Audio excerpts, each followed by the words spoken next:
बाकी जो कह रहे हैं विधायकों में, ये एक जिले का नहीं है मामला। विधायक बीजेपी के लोगों का, और झगड़ा वो याद होगा आपको, जूतों वाला झगड़ा। कितने जूते मारे थे एक दूसरे में? 11। पता नहीं क्या हो जाए बीजेपी 11 पे 11। इसीलिए मैं कहना चाहता हूँ, ये सच है कि अपनी नाकामी छिपाने के लिए, आप बताइए झांसी में क्या किया? सैनिक स्कूल किसने बनाया? समाजवादी सरकार में बना। क्या बजट ये दे पा रहे हैं? मेडिकल कॉलेज का जो 500 बेड सुपर स्पेशलिटी का वार्ड बने, वो समाजवादी सरकार में क्या बजट ये दे पा रहे हैं? एम्बुलेंस की क्या दुर्दशा है? आपकी 100 नंबर 200 बार क्या दुर्दशा कर दी? पैरामेडिकल का क्या बजट दे पा रहे हैं? और झांसी और आसपास के नौजवान बताएं, क्या बेरोजगारी है कि नहीं?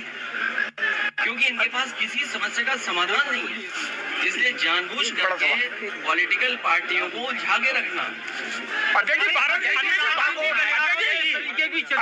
भाजपा के कई विधायक आपके संपर्क में है, वो 2024 के बाद उत्तर प्रदेश में कुछ उलट पलट हो सकता है। मेरे पत्रकार साथी, अगर आप ये कह रहे हो, तभी देखा ना आपने सदन कितनी देर चलाया? 2 दिन सत्र चला, 6 घंटे में पूरा सब काम करके भाग गए। ये सदन बुलाए तब इनको महसूस होगा। और मैं तो कहना चाहता हूँ कि जो पहला इन्होंने इन्वेस्टमेंट मीट किया था, जिसमें देश के बड़े बड़े उद्योगपति आए थे, MOU किए थे, उसके बाद एक डिफेंस एक्सपो किया था इस सरकार ने, जिसमें बड़े बड़े डिफेंस के कारोबारी लोगों से MOU किए थे। जो ग्रुप ऑफ मिनिस्टर्स अलग अलग कंट्री में गए थे, कोई ब्राजील गया, कोई US गया, कोई यूरोप में गया, कोई एम्स्टर्डम में गया, और कोई ऑस्ट्रेलिया गया। आखिरकार ये मंत्री MOU क्या करके आए हैं? इन सब MOU को विधानसभा में टेबल करना चाहिए। पत्रकार साथियों को जानकारी होनी चाहिए क्या MOU किए हैं। जनता के खर्चे पर ही जा रहे हैं विदेश में, और जनता के खर्चे से ये कुछ कारोबार लाना चाहते हैं। जिस सरकार के पास कोई इंडस्ट्रियल पॉलिसी ना हो, कोई अगर कारोबारी यहाँ आना चाहता है तो किस पॉलिसी के तहत आएगा? जिस सरकार ने कोई पॉलिसी नहीं बनाई, अगर पॉलिसी बनाई हो तो बनाए। जिन डिप्टी CM की आप बात कर रहे हो, वो भी विदेश गए थे किसी में, पता नहीं किस भाषा में क्या बात करने गए होंगे वहाँ। अगर उनका, और याद रखना,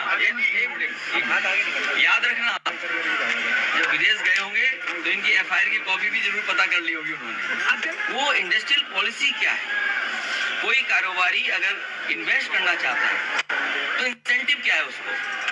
याद कीजिए, प्रधानमंत्री यहाँ कितनी बार आए, उन्होंने कहा यहाँ पर ये बनेगा, ये बनेगा। आप बताइए कितना हम आगे बढ़ गए?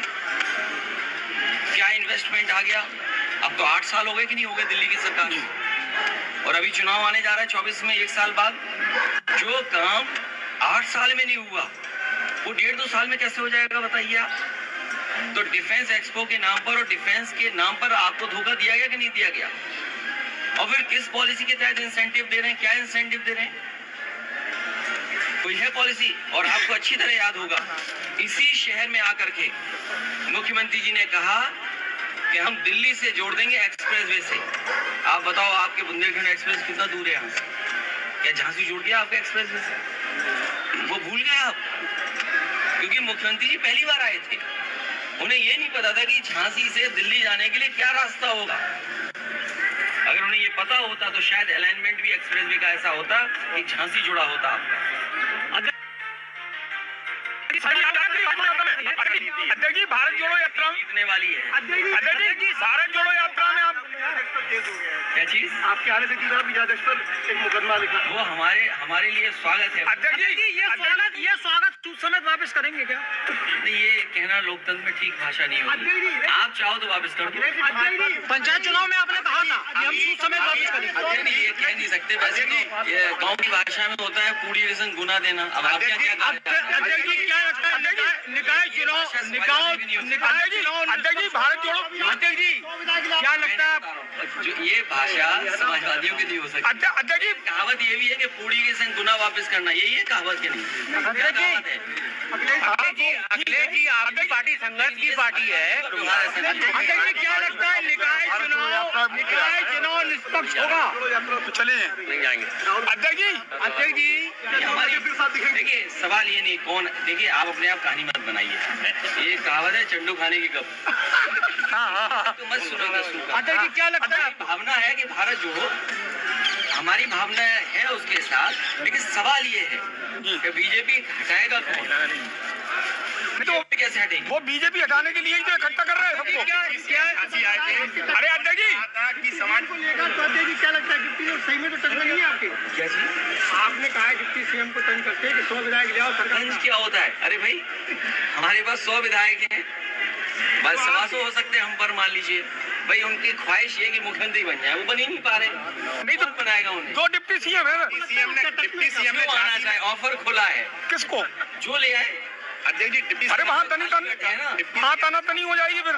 की समाजवादी पार्टी माफियाओं की पार्टी है और माफियाओं की डिप्टी सरगना सीएम है। का नाम लीजिए, जी डिप्टी सीएम का नाम लीजिए। कौन डिप्टी सीएम? केशव प्रसाद केशव प्रसाद मौर्य जी। उनकी एफआईआर में क्या है जो केस वापिस हो? उन्होंने ये कहा था नहीं, वो ठीक है, कि वो माफियाओं के सरगना है अखिलेश ठीक यादव। बात है, मैंने स्वीकार कर ली जो बात आप कह रहे हो, लेकिन मैं पत्रकार साथी जानना चाहता हूँ कि जो डिप्टी सीएम है दोनों, पहले डिप्टी सीएम पर जिनके बारे में आप कह रहे हैं, उन पे मुकदमा कायगा था जो पर्ची वापस ली थी उन्होंने? क्या मुकदमा था उन पे? इस बात का चंदा लिया था उन्होंने। भाई जो डिप्टी सीएम पर मुकदमा हो, और वो भी किस बात का? पूजा पाठ में चंदा लेने का, उसकी पर्ची फर्जी छपाई हो, उसका क्या जवाब दे बताओ? हमसे ये पूछो कि सैनिक स्कूल में बजट क्यों नहीं